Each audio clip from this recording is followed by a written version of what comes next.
Welcome everyone. Today we are diving into a fascinating group within Islam known as Tablighi Jamaat.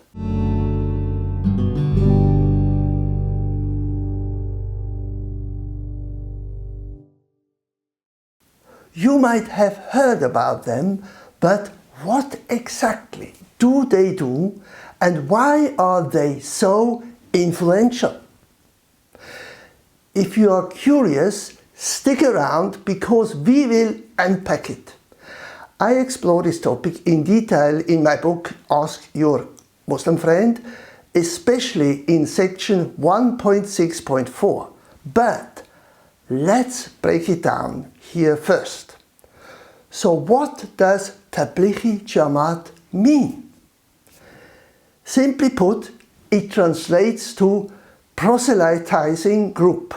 The term tabligh in Arabic means to deliver, which perfectly encapsulates their mission, namely to deliver their understanding of the message of Islam far and wide. The group is all about actively spreading Islamic teachings, motivating Muslims towards deeper devotion and recruiting followers to become part of their movement. But how do they do this? Let's summarize their approach. First, devotion.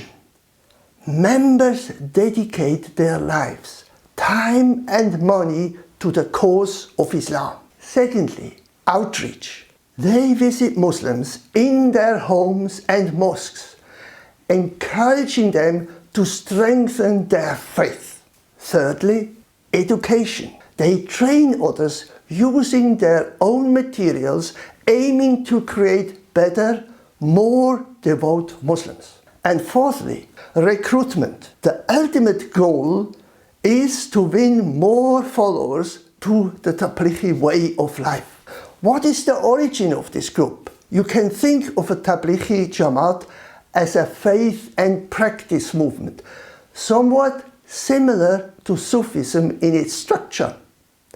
Founded in the late 1920s by Maulana Muhammad Ilyas Kandalawi in India, the movement was inspired during his pilgrimage to Mecca in 1926.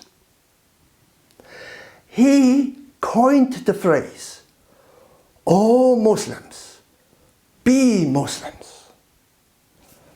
What did he mean by this? Maulana Ilyas believed that many Muslims were living superficially, not fully embracing the teaching of Islam. His call was powerful, urging Muslims to become true followers of the faith. In the following, I like to summarize the characteristics and development of the Tablighi movement. The group originally started out with the aim of being a non-political movement, working at the grassroots level among Muslims across the economic and social structure.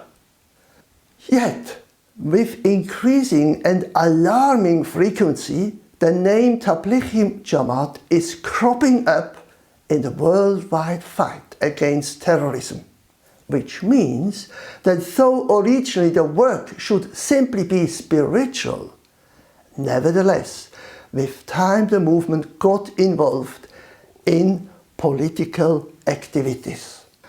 Another issue is the funding. Originally, the Jamaat claims that it does not solicit or receive donations, but it has been discovered that links with the Saudi Wahhabi funding have emerged. Thus, while Tablighi Jamaat in theory requires its missionaries to cover their expenses during their trips, in practice, Saudi money subsidizes transportation costs for thousands of poor Islamic missionaries. What do we know about the practical life? The leadership of the Tablighi movement welcomes any Muslims from any group to join their spiritual journeys.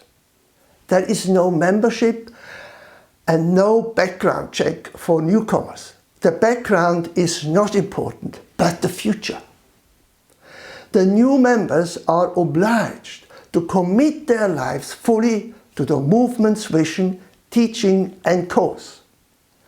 There are the traveling tablighis who undertake proselytizing missions of varying durations. Apart from preaching, followers are encouraged to spend about 2.5 hours every day serving others. Next, what rules exist for women?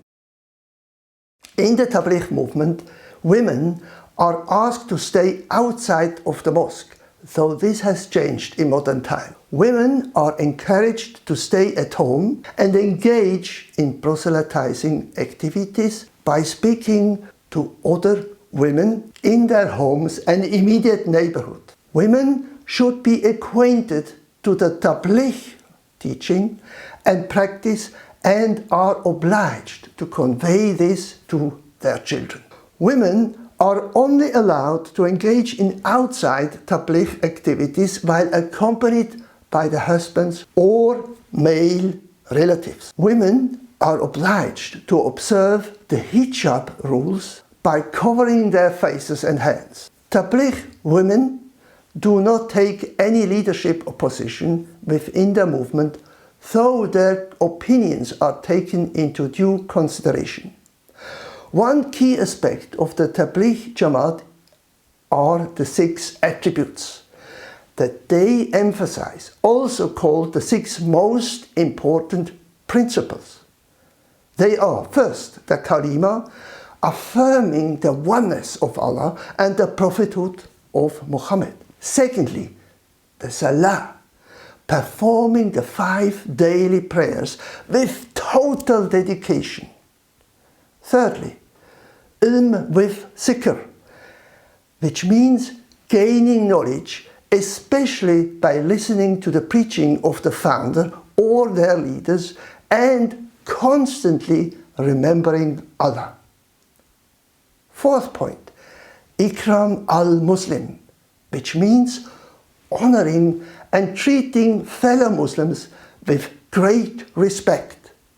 Fifthly, is called ikhlas-i-niyya, which means surrendering all actions to Allah with pure intention. The goal is total self-transformation. And the 6th point is dawah and tabligh, which means actively inviting others to Islam and preaching the message of Islam and about Allah from door to door. The Tablighi Jamaat has a massive global presence with followers from South Asia to Europe and from Africa to the Americas. In Pakistan, it's headquartered in Rawalpindi near Lahore, and its annual congregation in Bangladesh draws over 3 million participants. Significant participation in Tabligh efforts is also seen in Europe, North America, South Africa and East Asia.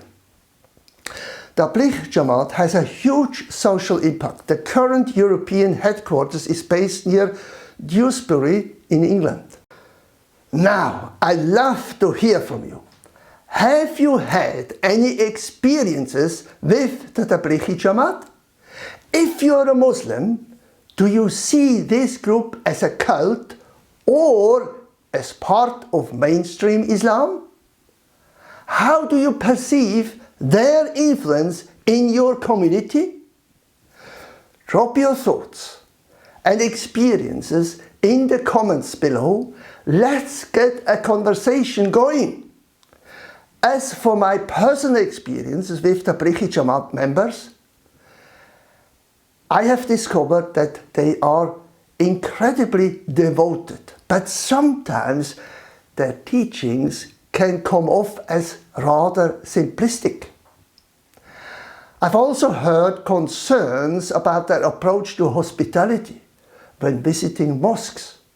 But overall, their commitment is undeniable.